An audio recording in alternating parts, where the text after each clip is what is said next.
Hey, I hope you're all doing well. I just want to get on to do this quick video, just a little bit behind the scenes of who am I really before I really jump into doing this whole YouTube series.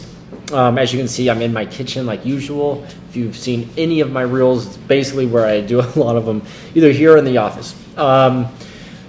You might hear pitter patter from one 50-pound animal, or even see her at times.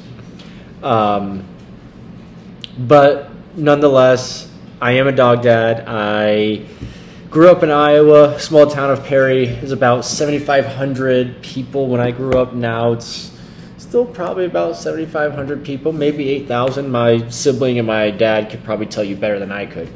I wanted to go to school for international business, poli-sci, and I studied Mandarin, but things got in the way of that. Different schools got in the way of that, and other life issues, let's just say. All in all, I finally went to school in Erie, PA, 2 years there, transferred and finished up my degree as music business. So now I have a BS in music business. It's kind of interesting, I guess you could say. I mean,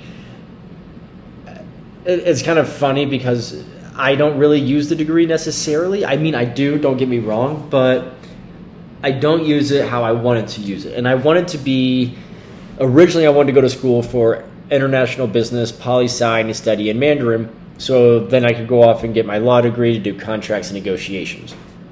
Something that most people at the age of 12 really do not have a big insight or big drive to do. I guess I was a little bit odd in that regard. But yeah, and then after I got my degree and after I really kind of honed in on a lot of different things, especially what I wanted to do, I realized that the school that I was at just really wasn't giving me what I needed, so I transferred down to Full Sail, which is where I got my BS in music business, and I met a ton of people. People that I still keep in contact to this day. One's actually going off to do travel adventures, which I think is absolutely awesome and probably the best thing for her.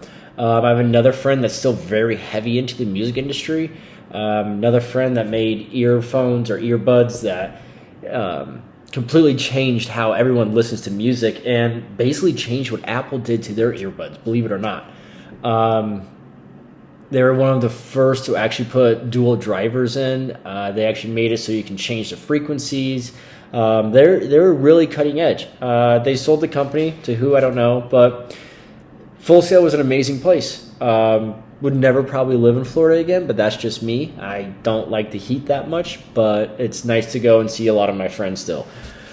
Beyond that, I moved to Chicago. I was trying to get into a little bit into A&R, and I realized that wasn't going to work out. And then I decided that I was going to try and get into advertising.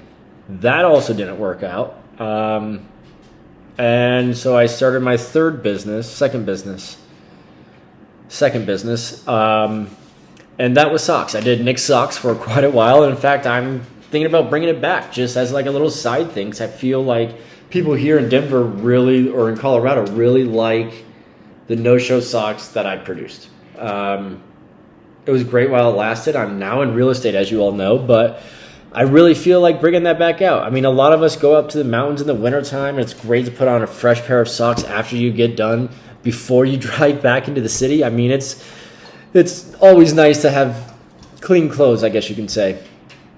But that's neither here or there. Mostly, I moved here because of family, just a lot of different things in that regard. Taxes, diversity, and not necessarily within the ethnicity of diversity, but diversity when it comes to like the art scene and food and how people think. And I feel like out here it's just a little bit more respected and a little bit more welcome to be a little bit different. People want to have that understanding and want to understand why certain things are making others tick. But I feel like we're very welcoming out here in Denver. But nonetheless, I love it out here. I mean, I love to snowboard. I have 10 snowboards. I want to get a few more this year. Still got to talk to one of my good friends about United Shapes. He's sponsored by them. I love United Shapes. Sorry, stumbling over my words, but I love United Shapes. They're a great, awesome company, and they're doing such amazing things. So when you hear this, you know who I'm talking to. I want one or two of those boards. A lot of them are volume shifts, so that's a little bit different. If you know what I'm talking about, then I guess you know what I'm talking about. But nonetheless, again, as you'll hear me probably say that I got to find a new word. Yes, I get it. Let me know what a new word is down in the comments. But yeah, I'm just really a kind of an easygoing guy. I'm opinionated. I'm Greek and Irish. Not to mention I grew up in a Roman Catholic household, so it's not always the greatest avenue for me to be. But yeah, I have 3 older sisters. My my mom passed away last year on 4/20, which I am a purveyor. I prefer to smoke versus drink. That also goes into some health things as well. But it's kind of ironic because my mom passed away last year on 4/20. She did not like THC. She did not like CBD. She didn't really care for much of that. But she at least tried some of the CBD that I brought her. So she was another reason why I decided to move out here. And I'm really glad I did. You know, it's a really good place for me to be. I've met a lot of really awesome people. I know several people at Garden Grace, and you know, say what you want about it, the people that work there are truly just genuine people, and I feel like most of Colorado really is that way. But the people there, for some reason, they're just very genuine. Same with several other restaurants. Garden Grace is just one of my favorites. But yeah, another favorite, let's see. I do love Snooze. Snooze is one of my all-time favorites when I first came here. Yeah, Tabernetta's good for another high-end place. El Caso is pretty good. That's here in Jefferson Park, actually just 2 blocks literally that way. What else? Cilantro down there on 17th and Federal. That's an awesome place. If you like tequila, definitely go check out Cilantro. Let me think. Oh, Green Collective. Really healthy, amazing place. If you're on keto, I'm sorry, but you probably won't like much of the menu. Check it out anyway. They probably do have 1 or 2, maybe 3 or 4 things on there for you. But the reason I say this is because it comes with sourdough bread and all of the fixings are on top. It is so good.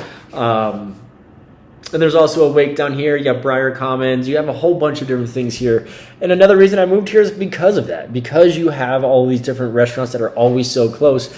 But you also have a massive brewery scene here and distillery scene. I don't know about you guys. I love gin. When I drink, that's my go-to.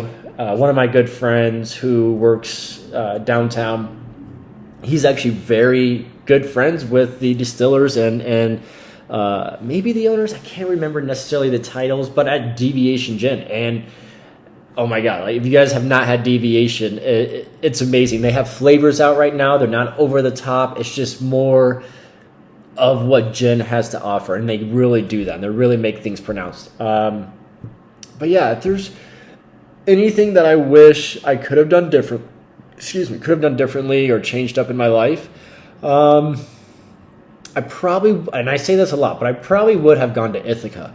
I don't know why I decided to not go to Ithaca. I know a lot of people who know about Ithaca in the business sense would be like, that was probably the biggest bonehead decision that you could have made. And I can't disagree with them. I was 18, 19, 18, and just stupid. Honestly, I was just dumb, naive, petulant, throw out all the adjectives that you want. But I realized later on that it's not necessarily about the school that's really going to help. Now it does. Now it depends on the industry that you're going into and things of that nature. But for what I was looking at and for what I really wanted to do, that really wasn't end all be all. I've come from money. I'm very fortunate for that. Very, very, very fortunate. I have friends that literally are on scraps right now. I mean, living paycheck to paycheck, and I feel for them. But I also like giving my money and donating to those causes and those organizations that really go to either empower people of, doesn't matter what race you are, just to empower you to be a better person daily, or those that go to really help people, like the ovarian cancer research, and a lot of those different organizations. I can name several, but that's what I like to give my money to, my time as well, outside of working in real estate and working with my clients. I think that that's one way I can really genuinely show my clients, listen, I understand and I can empathize with what you're going through or what some of your family members may be going through.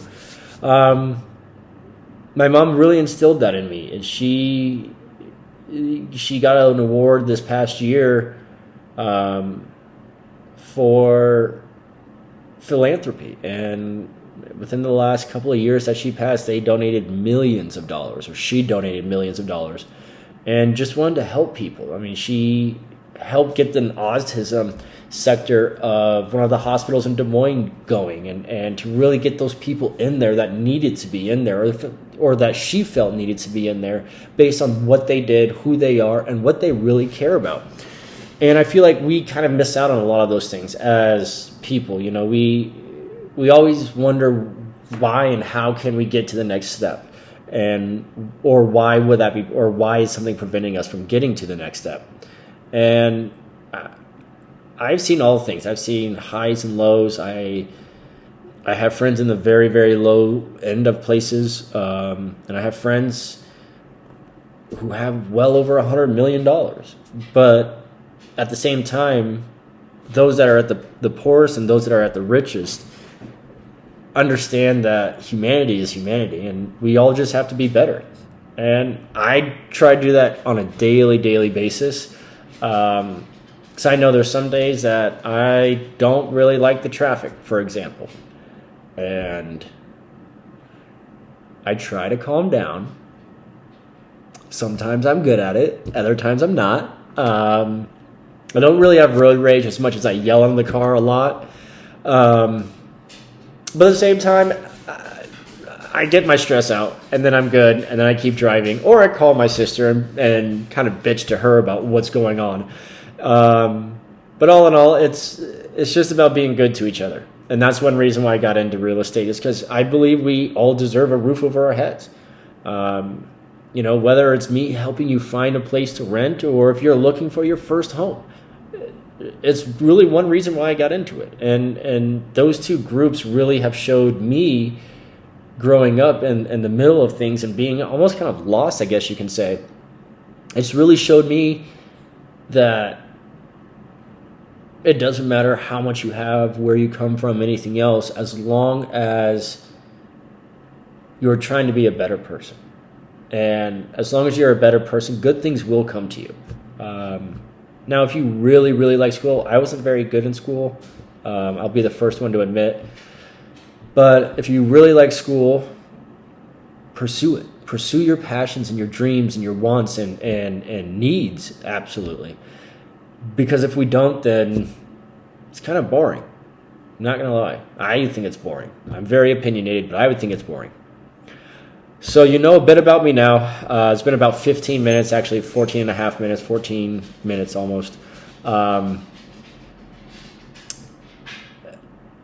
going to start doing these a little bit more. If there's ways that I can improve, send me a message, comment below, do whatever. I'm brand new at doing YouTube videos, but I'm going to have fun with this. I'm really excited to kind of welcome you guys into my sphere and into my life and kind of figure things out in that regard. I'm always looking for new clients, just like any other realtor. I would love to show you how I actually create value versus just saying, hey, this is what we're going to put the price on. This is how much I'm charging my commission. This is the process. This is what it is. This is. I want to show you how I'm different. So if you're ready to work and you're ready to possibly sell, let's do it. And by work, I mean you can sit at home on the couch, champagne, bonbons, and have a great time. But yeah, talk to me. I'm here. If you want to find my information, I'll put it down below in the comments. But don't hesitate to reach out to me. I'm really excited to work with everybody. And just because I'm with Coldwell Banker Global Luxury does not mean that I only work with a certain price point. I have clients right now that their minimum is $200,000 and their maximum is $300,000. It can be done. It's a little bit more difficult, but let's work. Let's find these places because you deserve to have your own piece of the pie. All right. Well, it's good to be on here. Hope to see some more people. Hope to see some views. And yeah, really excited to see everybody. Take it easy. Ciao.